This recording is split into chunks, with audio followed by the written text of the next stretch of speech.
en varias ocasiones y con distintas formas, es decir, con distintos términos y distintas preguntas, me han pedido abordar el tema del cansancio espiritual.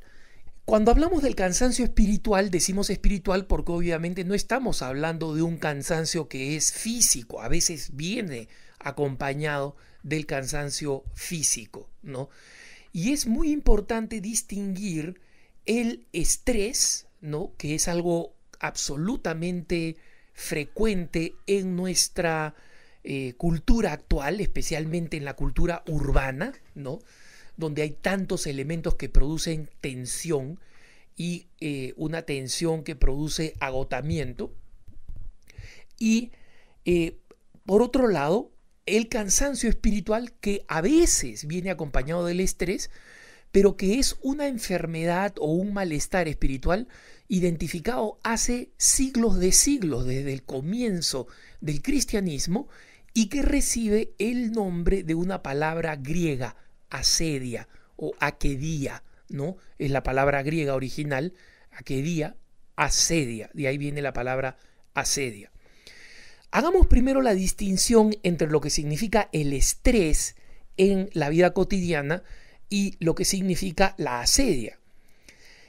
En la cultura psicológica actual existen algunos psicólogos especialistas en el tema del estrés que dicen que es importante distinguir entre el estrés, que en inglés significa propiamente tensión, ¿no?, y el distrés, que es otra palabra en inglés que significa una tensión negativa.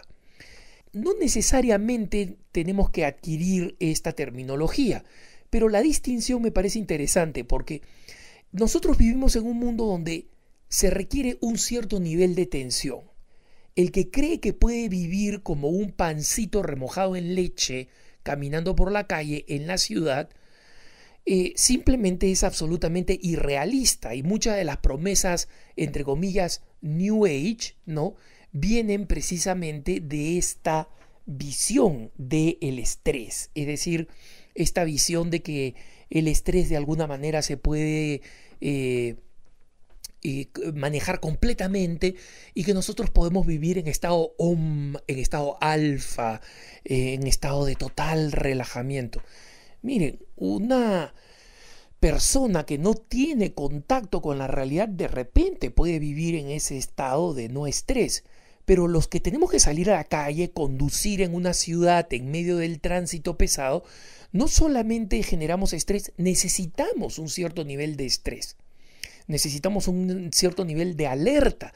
En lugares, por ejemplo, un padre de familia que está llevando a sus niños manejando en una zona donde el tránsito es agresivo y relativamente peligroso, o tiene que pasar, aunque no quiera, por una parte de la ciudad que es peligrosa, o tiene que salir de noche a realizar algún mandado impostergable en un momento en que es peligroso, en una ciudad que es peligrosa o en un área donde es posible que exista peligro, esa persona tiene que tener un nivel de alerta.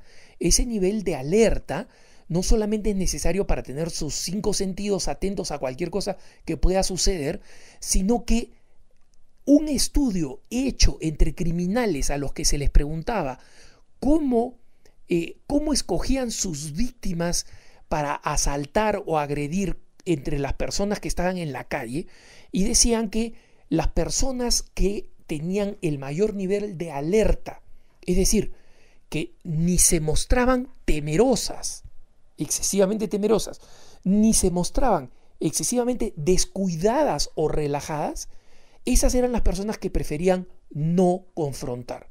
Si veían a alguien demasiado relajado y descuidado o alguien que estaba con mucho miedo, sabían que iban a poder agredirlas. En consecuencia, un cierto nivel de tensión es necesario en la vida urbana. ¿Cuál es el estrés que algunos de estos psicólogos llaman distrés? El que es innecesario, es decir, cuando la tensión que generamos, ya sea por problemas en el trabajo, ya sea por expectativas, ya sea por problemas entre personas queridas, ya sea por situaciones difíciles en el hogar, entre miembros de nuestra familia, generan una tensión que va más allá de la que es saludable o recomendable. Y esto produce una situación nerviosa agudizada que genera cansancio, fatiga, que tiene expresiones físicas, malestar estomacal, mareos, dolores corporales, dolores de cabeza, etc. Y no es raro que este estrés tenga también una consecuencia en la vida espiritual, un cierto desgano producto de la fatiga, de la tensión para las actividades espirituales.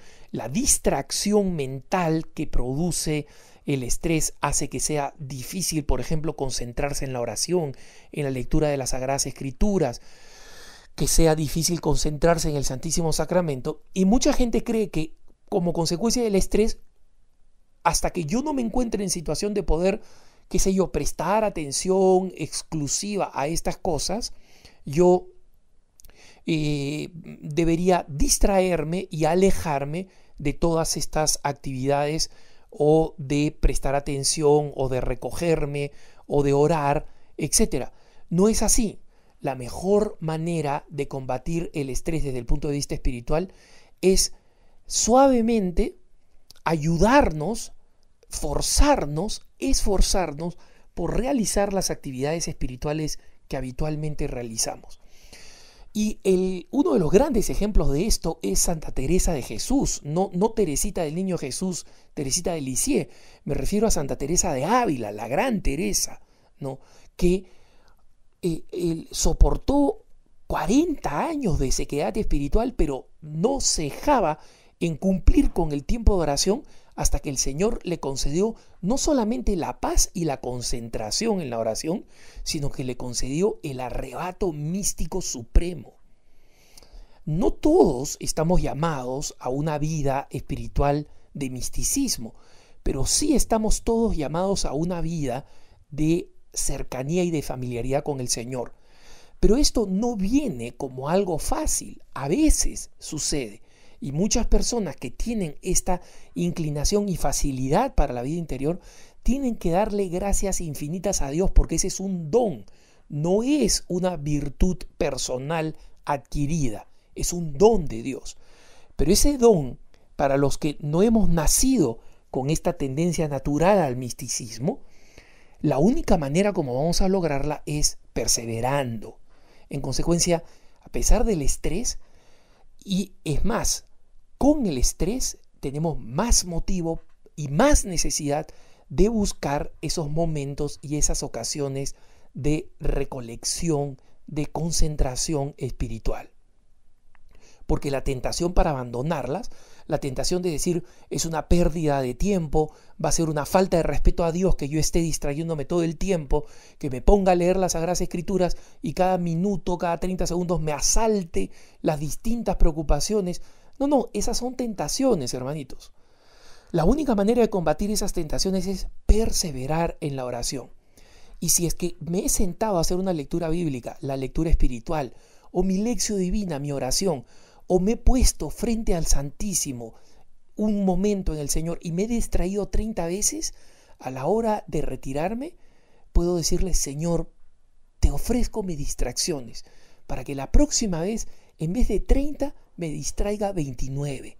Y así poco a poco, ante tu presencia, perseverando, merezca estar abierto y recibir la gracia de una oración maravillosa, intensa, como tú la quieres. Pero mientras tanto, de mi parte, yo voy a perseverar y no voy a caer en la tentación de creer que mientras esté tenso, distraído o absorbido por los problemas, tengo que dejar la oración hasta mejor momento. No hay mejor momento para rezar que cuando rezar se hace difícil. Que tengas un buen día.